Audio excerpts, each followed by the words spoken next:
Мъка. Днеска каръщина голема. Дремах 34 часа на един трак-стоп в някакво градче там Казас на Сансета магистрала. И тази заран 6 часа, 5:30 ми дойдо часовете. Правих реджен, тук го пущах да гори сажди камиона. И ще тръгвам за адреса да товарим. Имах товар за Минесота и от Минесота товар за Калифорния. Тръгвам, излизам на магистралата, почвам да го набирам. Нема мощност, камиона не мога да пръдне 35 мили в час. Ай си, тирве! Съм натиснал педала до дупка, 35 не мога да дигне повече. Та рано, толкова рано само диспетчерите бе там. Да ги обясних какъв е проблема, какво ще правим, що ще правим. Седим там и чекам да дойде човек, дето се разправя с камионите. Викам, айде ще го откачим тук кабелите от акумулатора, да го оставим камиона 15 минути, да се рестартира компютъра. Нещо от компютрите тук тия проблеми от датчици, сензори, пале му майката. Обаче се не оправя камиона. На моменти върви 45, на моменти 55, на моменти по-малко от 45, са в момента 53 мили. А те пак карам нещо, айде. Ама на Сансе круиз контрол съм го пущал и би трябвало да върви на пушка. Не ще да глави, не ще. Какво ще мислиме, какво ще правиме? Па немах вода. Викам, аде, там един Walmart имаше отleво. Да отидох до Walmart, си взимах водичка, една каса. После се разбраваме с диспетчерката да одим бавно да взимам товара. Обаче 45 мили, 40 мили, 35 мили не ще пръдне. Викам, майко, този товар ще го взимам сигурно вместо 11 часа, ще стигам сигурно 1 часа. Ама ние каза сме намерили, вика, един сервис, там ще го правиш, ама те взими товара, они ще го направят. Абе, викам, добре, аз ще го вземем този товар, ама това как нема мощност камион, с това ремарке 43 паунда, пълно сигурно ще карам с 5 мили в час. Он няма да има сила да пръднете. Добре, че го не взимаме товара. Стигам до едно село, трябваше да свивам надесно, намалям, свивам надесно, карах 100 метра, там баш пред едно училище, пип, един сигнал, излазам и тук, те светят двете лампи check engine, светна и трета лампа червена.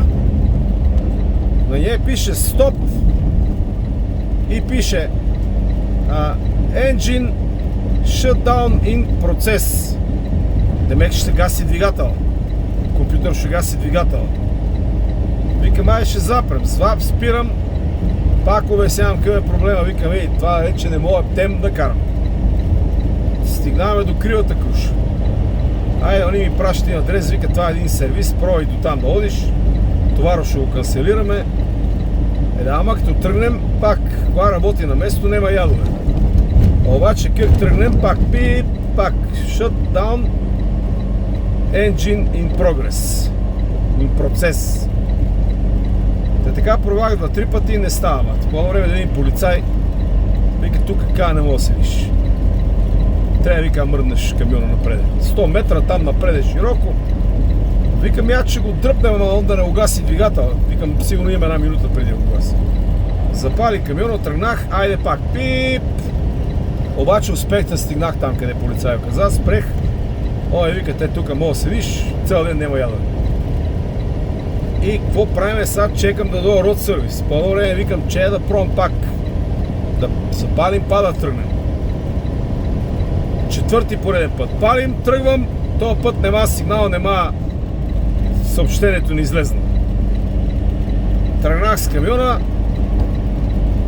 и съм го набрал за този сервис, къде ще го правят на Freightliner. Камионът тръгна без проблеми, взе работи без проблеми.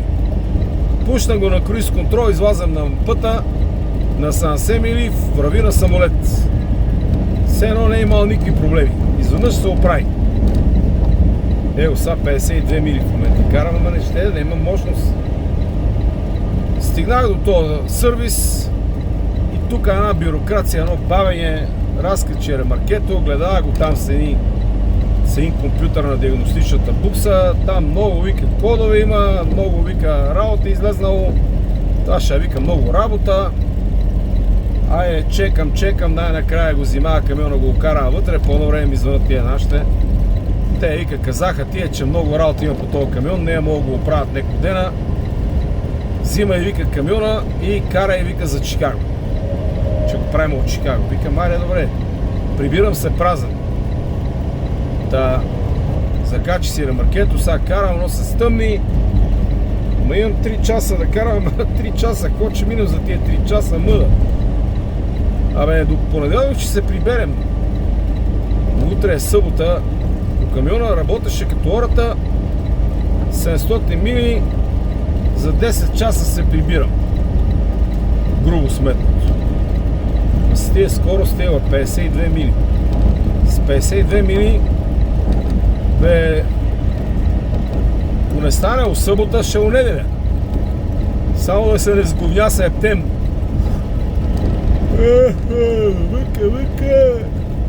Мъка. Тия камиони натъпкаха ги с електроники, с компютър, с глупости, дефове, мефове. Те предполагат, че от дефа това. Повечето хора, къде говорих, викат сигурно от дефа, системата тази с дефа. По Европа му викат AdBlue. Нещо с дефа свързано прави магари. Те са малко на надолнище. Взе набира 58 мили, 58. Лека са крепили пъта, бе. Глед, 59. Но на надолнището върви на пушка, глед. 60 мили, бат. Глед. Опа, айде, 61. 62. Абе, това камион, ако мога работи с 70 мили, ще върха, бе. Но па се оправи да ме повераш по пъта. Беше ли омага да нещо, все едно има запушено нещо, да има. Не мога разбера какво става, да има. Сутринта приха речен, показва 58%. Демек, тогава добре, он е 97%.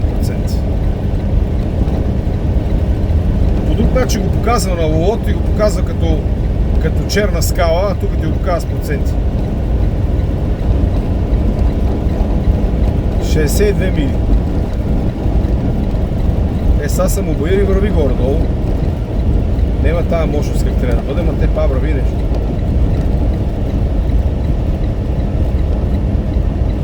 Шантава работа с тия камиони, бе. Може ли толкова?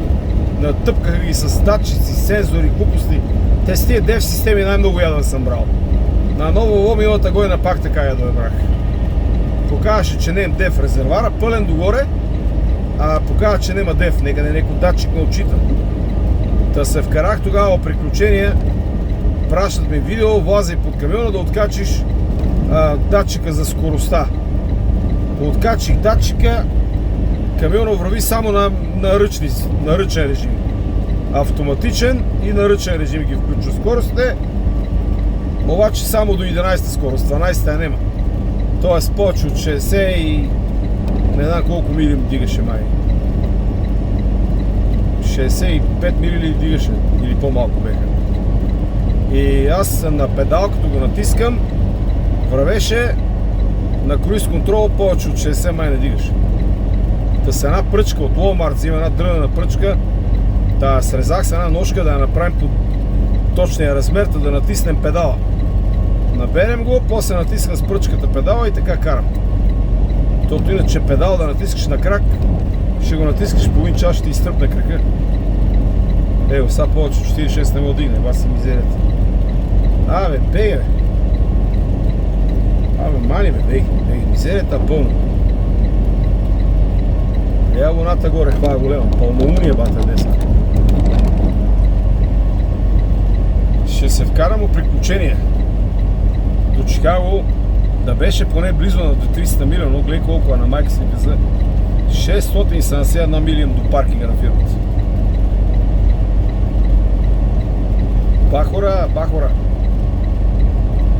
Бахората. Ще ядем бахората тук. Днеска целия ден го отепах за нищо. Нищо работа. Ами, аре де, като съм правил рестарт там некъде, да беме намерили някакъв ритуален, ама то викат много работа по този камион има, бе, да не мога да направят така бързо. Баси майките, и прими ги правил тия магари, светка тия лампи и после гаснат. Ама сега не гаснат пустиняците, защото... Ба, майка му да иба.